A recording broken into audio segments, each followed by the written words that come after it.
Hello! Joined today by Mr. Harry Meadows, the beer guy, Hi all the way guys. from Birmingham, the UK. Hi guys. This beer we've both had before. I put the links to both our reviews in the description bar. Please check them out. And I put the links to Harry Meadows' channel where he's used more than just this beer. This beer is Jennings Snifter. And I think of all the beer reviews I've seen for this beer, actually, Harry Meadows is the only one that reminds people why it's called Snifter. Oh, yeah, sorry. The reason why it's called Snifter, it was to do with the latch of the door. Am I right in thinking that? Yeah, that's what you said. I think that's what I got from the. You also mentioned the coin on your beer review as well. I did. It was a long time since I've done it, but I do remember it roughly. It has a sixpence. I know they used to put sixpence in all the. I don't know if they did it in Birmingham, but basically when they did Christmas puddings, they used to put sixpence in the Christmas puddings. Yeah. And it'd be like because back then you couldn't find, you couldn't afford Christmas presents. You put sixpence in the Christmas puddings as like a slight reward. Okay. Yeah, we have a similar sort of thing down here, coming from the Irish roots, anyway. But yeah, I mean, back then, because they couldn't afford the presents and stuff like that, they used to put money into the puddings on Christmas, and that would be your present. Yeah, and which they eventually used with that sixpence to buy the beer, to lift the latch on the door. Well, they either managed to buy themselves chocolates for the kids. If the kids found the sixpence, they would normally buy sweets and candy. If the parents managed to find the sixpence, it was their way of treating themselves into all the stuff that they wanted to have. I don't know what your parents were like when they was that age, but my parents probably wanted hard liquor. Yeah, I think my mum back in the olden days, in inner city Birmingham as it is now, one of five. I think anything you got was treated very specially. Probably my dad less so because he was a bit more well off. But yeah, the Snifter was basically, as Harry Meadows says, if you watch his beer review, it refers to when someone was very intoxicated to shift the latch on his way home. It's basically on the gate is a Snifter. Okay. Whereas we all know what a shirt lifter is.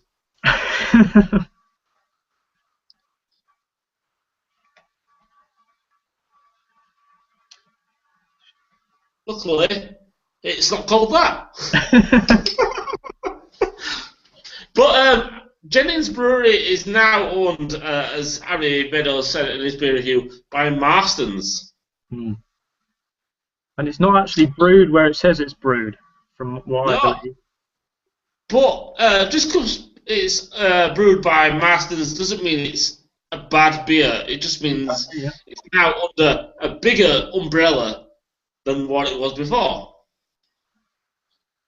It means it's better distribution.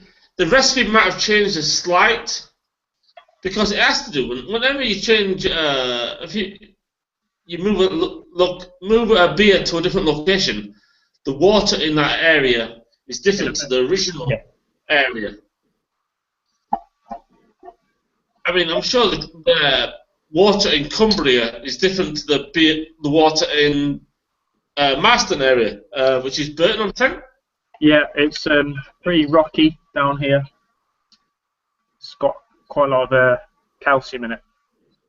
Yeah, I mean, Aaron Meadows also does a lot of home brewing himself, so it's pretty cool to have his input or his brewing knowledge. My minimal brewing knowledge. I like the fact that we're both using beer festival glasses. Yeah, it's all I use now. I'm using mine from the Starring Beer Festival 2014, which was a really good beer festival. At Huddersfield, hopefully I'll get a chance to take Ari one time to one of their beer festivals. Absolutely. Mine from what's your beer festival? The Nottingham Robin Hood Beer and Cider Festival. That was a good beer festival. It was. It's like I was always almost there. Yeah.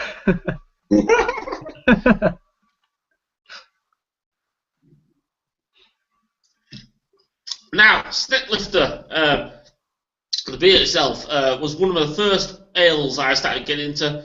It's not got that much of a kick than it used to have. It's still got that strong, almost like a malty loaf, treacle, saurine flavour, though. Still a tasty beer. Quite, yeah, thick and gluey and toffee, nuts, caramel. I do like the new imagery from Jennings. I think this is an even bigger bottle than I had last time. I think I had a 330ml bottle. I may have had a 500. But I've definitely seen a lot of 330 down. It is a dark strong ale. I don't know what that is there. Where is it? Where is it? There. On the corner? It looks like what's that game that you used to play as a kid? Is it with the triangles? Is it Trivial Pursuit? Yes. I think that's just telling you what colour it is, isn't it? I know, but when I saw that just then, it made me think of Trivial Pursuit. But yeah, it's still a really nice Moorish beer. 5.1%.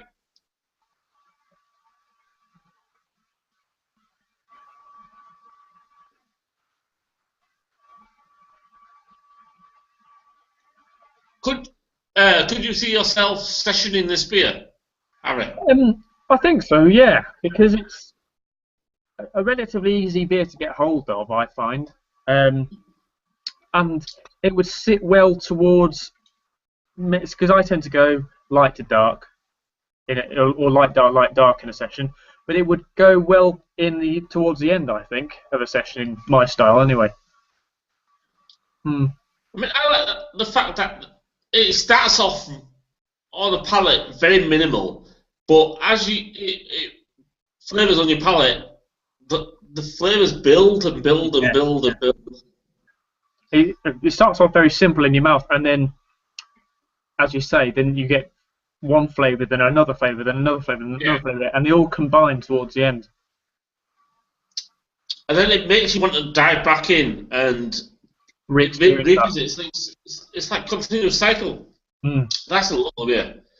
And the fact that both me and Ari, and even tonight when I've had these such of beers, the fact that beer that when I had back, say, 6 years ago or whatever, is still as good. It's slightly changed, but still as good as back then. I mean, even with today's craft beer, we do get some dark horses and some terrible beers. Yeah, I have to say, there's a sort of... I always look at the price a little bit on beers. If it's £1, don't get it. But if it's...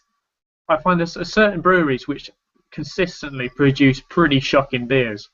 I'm not going to name any of them, but there are some breweries which do that. And then there's a little clutch of breweries which produce these beers which are around the £1.80, £1.90 sort of region. And if you're getting them for a certain place, then they can always be pretty bad. But as you say, there are a lot of hidden shit beers around. So yeah. I mean, the fact that this is available in most supermarkets and most anywhere really, it still can compete with some select craft beers out there. Mm. Oh, easily. Yeah.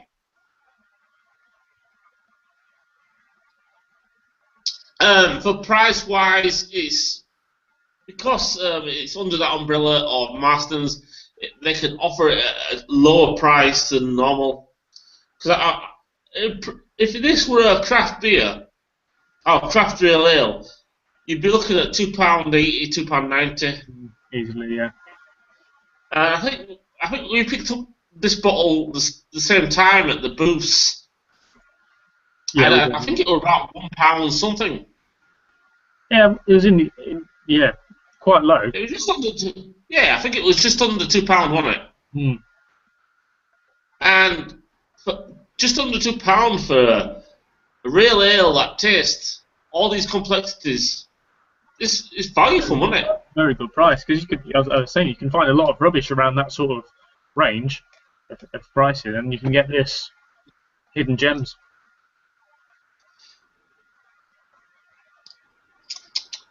Yeah, would you recommend this to new ale drinkers? Absolutely, yeah. Because I think it's got, it suggests you've been drinking like a Guinness, or that's as a core beer for the non kind of ale drinkers.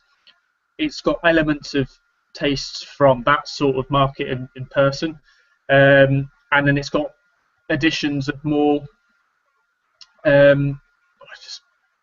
stronger and extreme tastes and things you wouldn't get and you wouldn't expect to get were you of that variety. Yeah, I definitely recommend it for sure. Yeah, the fact that it's cheap as well, so it's basically you're taking a big risk, stepping out your boundary, but because it's such an affordable beer, not overspending. You're not taking a big risk. Yeah, I mean, some of the craft beers which you aim for the same flavours as this would be probably twice the price, if not more. Yeah. Yeah. So it's pretty cool, even though it is now under a bigger umbrella than before, and the flavour might have changed over the years. Mm. It's still a tasty beer. Mm. So we've approached the value for money. Could you session this beer? Oh, easily, absolutely. I think I have at one point. I